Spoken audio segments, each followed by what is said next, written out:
Hi everyone, welcome back to this series on Agile. We're actually going to delve a little bit under the hood into the psychology behind Agile. We'll hopefully make it a nice quick video, but really delve into some research that shows the reasons why Scrum actually works as the biggest part of an Agile methodology. So what is Scrum? First of all, Scrum is one of the largest parts of Agile. So there are three parts, three of the biggest parts. Scrum, we've got Kanban, which is your Kanban board, reducing in progress work and sort of reducing batching of jobs and stuff like that, and extreme programming. Extreme programming is the other big one as well.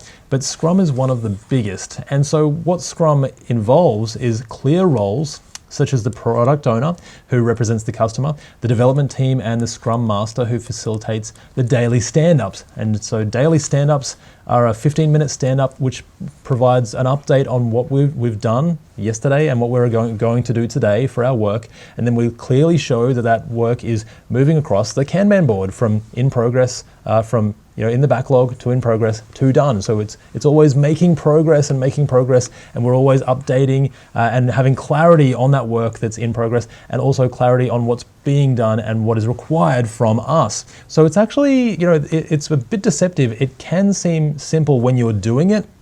It's hard to explain really quickly, of course, but when you look at the psychology behind it, as we're going to have a look at now, then you can see the reasons why it engages the team and really gets a lot more output from our team as well. So the first thing we're going to look at is the daily Scrum, which is where we're checking in with our team for the 15-minute stand-up progress meeting. So we're saying, this is what we did today or yesterday, this is what we're going to do today, and we're making progress, moving our task cards across the board from the backlog into, in progress, into done as well. So we're seeing that progress there. Now, what is the psychology behind this, and what's the research say behind this from a psychology point of view? So Stanford Healthcare struggled with losing talent in a highly competitive market, and their employee engagement was quite low, so it was around 42%. I think what we're really wanting is around 60 to 70% at a minimum. 70% plus would be quite high, and you'd be getting the best output. Your team would be really, really engaged. So what they did was they changed their focus. So they had their leaders focus on checking in.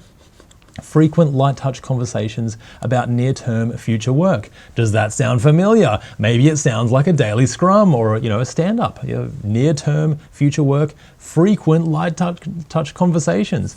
And the more they checked in, the higher engagement was in their team. So it went from 42% and it raised by 14% in around 7 months, just by checking in more frequently.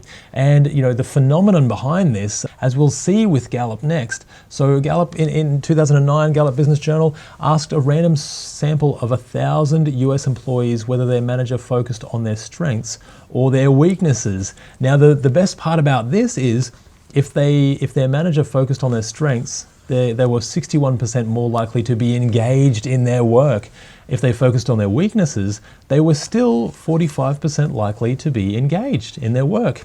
But if their manager ignored them completely, so never checked in and never really talked about their work or told them what they were doing or how well they were doing or where they could improve, if they were ignored in the ignored category, then they were only 2% likely to be engaged in their work. So these were the people who were really, you would say, were disengaged. They're not going to be performing at their best in any way, shape or form because they were being ignored by their boss or their manager. And that's so important. And this is where these frequent light touch check-ins come into play. The daily stand-up, again, call it whatever you want to call it, but this type of checking in actually impacts your team in many more ways than you might think initially. Now, of course, there's another aspect to this as well, and it's finding clarity and making sure with that checking in, we're getting clarity on what's expected and what's happening currently in this environment. And there's some research on this as well. The Gallup Business Journal as well studied more than 190,000 employee engagement responses and found that 50% of those employees were not clear on what was expected of them at work. Now, this is extremely different if you're checking in every day and you're moving your actual tasks or activities across a Kanban board and you can visually see what's expected. That's a great thing, but apparently more than 50% of people do not do that, and 50% of people are just straight up not clear on what's expected of them at work. And of these, only 4% were engaged. So the majority were disengaged in their work. These are the ones who did not feel like they melded with the work at all. And it's because of this, they weren't clear on what was expected. But companies where employees were clear on what was expected of them saw a 34% jump in those engaged employees. So now they're engaged, they're coming to work, they're bringing their whole selves to work, and they're really going for it every single day. The output that you will see, the increased output you will see, is absolutely huge when you increase engagement in this way. But that's not all. Our friends at Google, of course, found the same thing in their own research with their own teams. They performed a project called Aristotle in 2012 and studied 180 project and engineering teams. So not just 180 people, teams of people. And they found the highest performing teams all had this trait in common.